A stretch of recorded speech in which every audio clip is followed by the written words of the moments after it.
Liver damage பண்ற 10 silent killer பத்தி தான் இன்னைக்கு நம்ம பார்க்க போறோம். ஃபர்ஸ்ட் பாத்தீங்கன்னா பெயின் கில்லர்ஸ், அதாவது அதிகமா பெயின் கில்லர்ஸ் யூஸ் பண்றீங்க, பாராசிட்டமால் யூஸ் பண்றீங்கன்னா உங்க லிவரை டேமேஜ் பண்ணும்.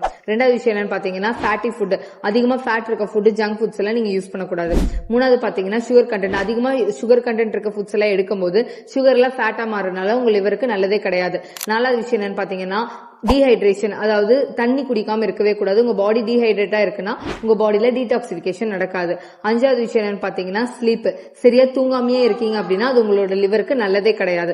ஆறாவது விஷயம் என்னன்னு பாத்தீங்கன்னா ஆல்கஹால், அதிகமா ஆல்கஹால் எடுத்துக்கிறீங்க அப்படின்னா உங்களோட லிவரை டேமேஜ் பண்ணும். ஏழாவது விஷயம் என்னன்னு பாத்தீங்கன்னா ஸ்மோக்கிங், அதிகமா ஸ்மோக் பண்ணாலும் உங்களோட லிவரை டேமேஜ் பண்ணும். எட்டாவது விஷயம் என்னன்னு பாத்தீங்கன்னா செடென்டரி லைஃப் ஸ்டைல், அதாவது சரியா எக்ஸசைஸ் பண்ணாமே இருக்கீங்க, எந்த ஒரு பிசிக்கல் ஆக்டிவிட்டி இல்லாம இருக்கீங்கன்னா உங்க லிவருக்கு நல்லது இல்ல.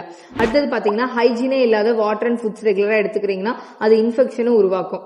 அதுக்கப்புறம் கடைசியா 10வது விஷயம் என்னன்னு பாத்தீங்கன்னா சப்ளிமெண்டேஷன் அதிகமா எடுக்கிறீங்க, ஹெர்பல் ப்ராடக்ட்ஸ் எல்லாம் அதிகமா யூஸ் பண்றீங்கன்னா அதுமே உங்களோட லிவரை டேமேஜ் பண்றதுக்கு நிறைய வாய்ப்புகள் இருக்கு. சோ இந்த மாதிரி யூஸ்ஃபுல் இன்ஃபர்மேஷனுக்கு நம்ம சேனலை மறக்காம ஃபாலோ அண்ட் சப்ஸ்கிரைப் பண்ணிக்கோங்க.